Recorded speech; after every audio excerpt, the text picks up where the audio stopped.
It was Le'Veon Bell in 2014. Come on, man. Dalvin Cook could do it with a big game this weekend. The disappointment of Bart Scott. It's like he hit the flagstick and rolled into Race Creek. Okay, let's do either or. And I will start with you, Bart. Let's talk about Dalvin Cook.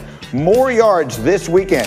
Dalvin Cook or the entire Bears offense? Who you got? I'm going to take the Bears offense. Listen, I know Chuck Pagano, he's not going to let a guy coming in this hot with 200 yards of offense over the last 2 weeks beat him. He's going to go. If he has to go cover zero man-to-man on the outside, he'll do it. Dalvin Cook will not outrush and outgain the Chicago Bears. Rob Ninkovich, you're up next. Either or. Who's going to rush for more yards this weekend? Josh Allen or Kyler Murray? Well, I'm going to have to go with the number one rusher in the NFL for quarterback. That's Kyler Murray. Come on, the guy is running out of his mind outside of the pocket. He's the fastest man on the field, faster than the corners. Every single guy on the field, he's faster than. 543 yards this year rushing, going with Kyler. RC, your game is Ravens-Patriots. Who will throw for more yards, Lamar Jackson or Cam Newton? It's going to be Lamar Jackson. We watched Lamar Jackson in the second half find some things in between the numbers against the Indianapolis Colts. And this New England Patriots defense gave up big passing yards to the New York Jets and Joe Flacco. And when you watch Cam Newton and that offense of the New England Patriots, they struggle to create yardage in the pass game. And when you have Marlon Humphrey, Jimmy Smith, and Marcus Peters sitting on the other side, they're going to make it very difficult on Cam Newton. Lamar Jackson is the answer to this question. Yeah, speaking of Lamar, of course, he had the comments earlier this week on Rich Eisen's show that the defenses are calling out their offensive plays. So, offensive coordinator Greg Roman addressed those comments from earlier in the week. Here's what he said.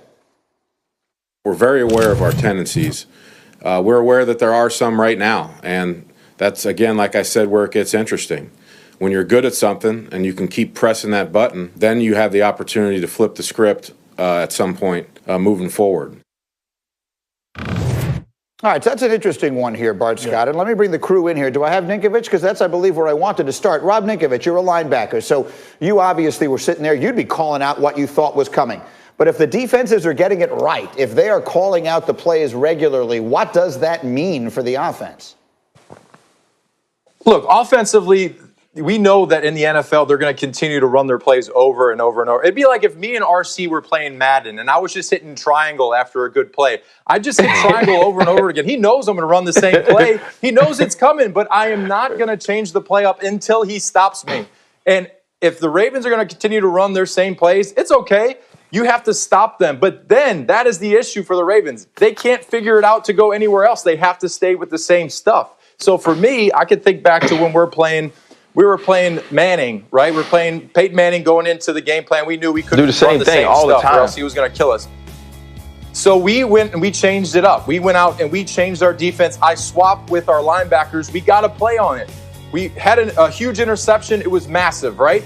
We stayed with that same type of defense for like 2 more years where we were doing the swaps. And in the second year of it, we were getting absolutely killed by it. So what my point is, you have to eventually change and you have to change things up. But if the teams can't stop you, they can call the plays out. It doesn't matter. If they can't stop you, who cares?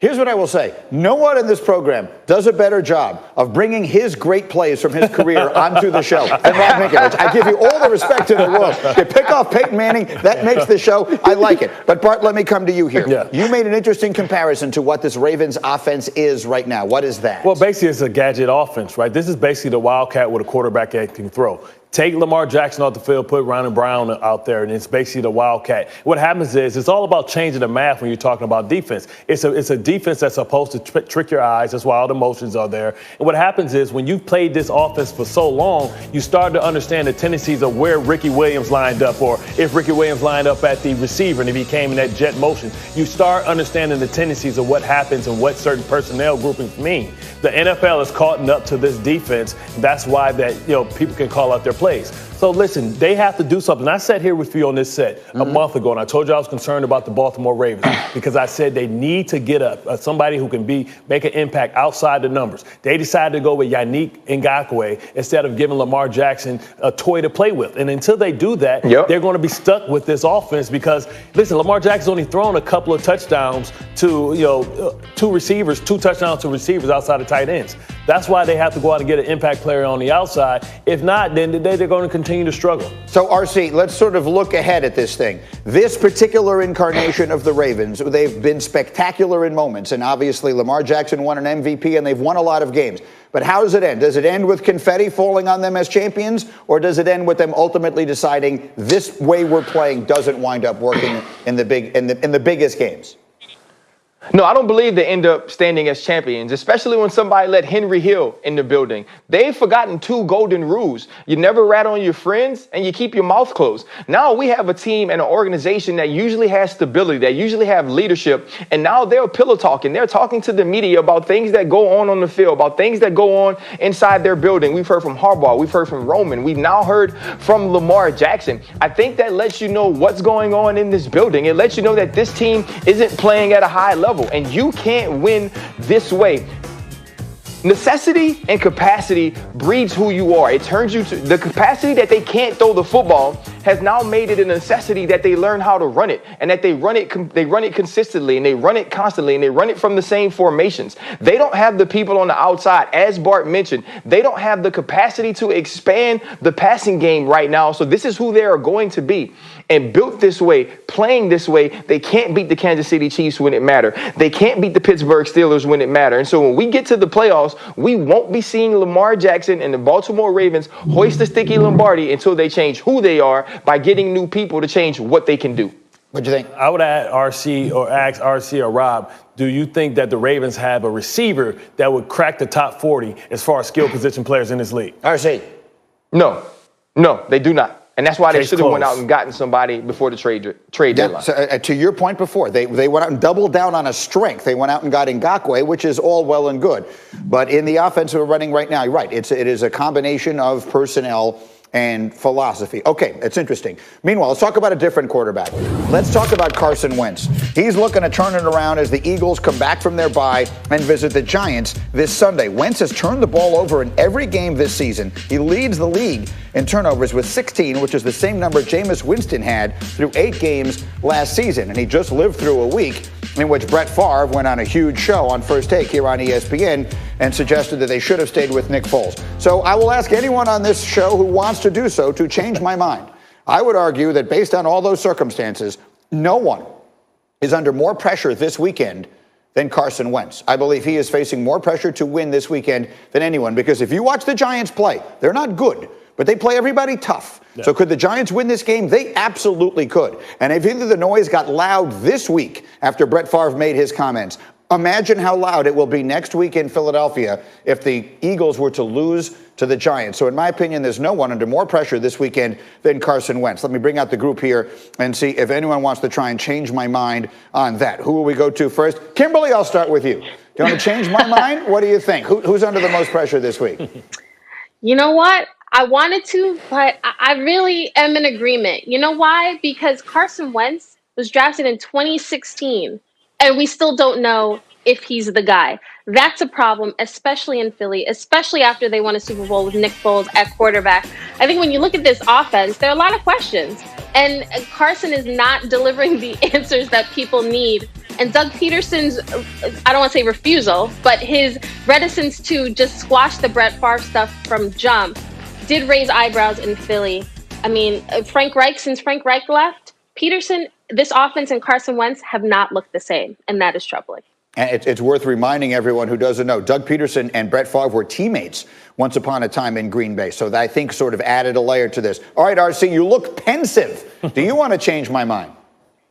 I want to so badly, though, Green. Like, See, exactly. I've run through every single division, every quarterback, every head coach, and I've tried to think of someone who was in a more difficult situation, because no matter how much you want to say about Brett Favre is a Hall of Famer. Brett Favre knows quarterback play. So when he says that, people start to think, you know what, that's right. Nick Foles was the Super Bowl MVP. And then now you look at the fact that if Evan Ingram catches a football in primetime against the Philadelphia Eagles, the New York Giants actually beat them. And so you start to think about where where Carson Wentz is in his career and what we expect from the money that they gave him. And then you say, Doug Peterson, you took a long time to come out and say something about Brett Favre. Did you whisper this to him? Is this something that you guys have had a conversation about? So, Greeny, I'd like to make you wrong, but today I can't. You are absolutely correct. Carson Wentz is under more duress, more stress. He is under a higher microscope than anybody playing football this weekend. I'm 2 for 2. Bart Scott, what do you think? You want to change my mind? Well, I'll tell you what, you and Brett Favre are both wrong, Ryan. I tell you what, when you go in, you have to look at the chef, and the chef in the kitchen that got all the ingredients that he needs for a great meal but has failed to put it together is Bruce Arians, because the most talented roster in all of football is the Tampa Bay Buccaneers, and they have the GOAT. And he hasn't found a way to try and get the best out of the GOAT. He's trying to mix his philosophy. He's trying to mix his philosophy with Tom Brady's. We saw this happen when Peyton Manning went to Denver. You have to let Tom Brady be Tom Brady. Bruce Arians has to find a way to get this team and this offense and settle in on a proper personnel. So Bruce Arians, the chef, is under the most pressure. Okay, I want to react to that, especially when I see that's why I talk so long. RC's face. But, Kimberly, I'm being told you have breaking news, so let me throw it to you. What is our news? Yes, more COVID tests. The Browns just announced that they had a player test positive for COVID today. So the facility is shut down. That player has been isolated. And this news comes on the heels of Baker Mayfield being placed on the COVID-19 list on Saturday, and he was activated on Wednesday. So now we have the whole facility shut down, intensive protocol. So we'll see. The Browns are scheduled to play the Texans. We'll see what comes out later today. Yes. Okay. So there you have it with Cleveland. We have seen this multiple times. As we've said here on Fridays, Bart, you will remember, and all of us who do these Fridays, we have had this multiple times over the last few weeks. And in each of those cases, the games were ultimately played. They shut down the Jets facility one week. They shut down, I forget what the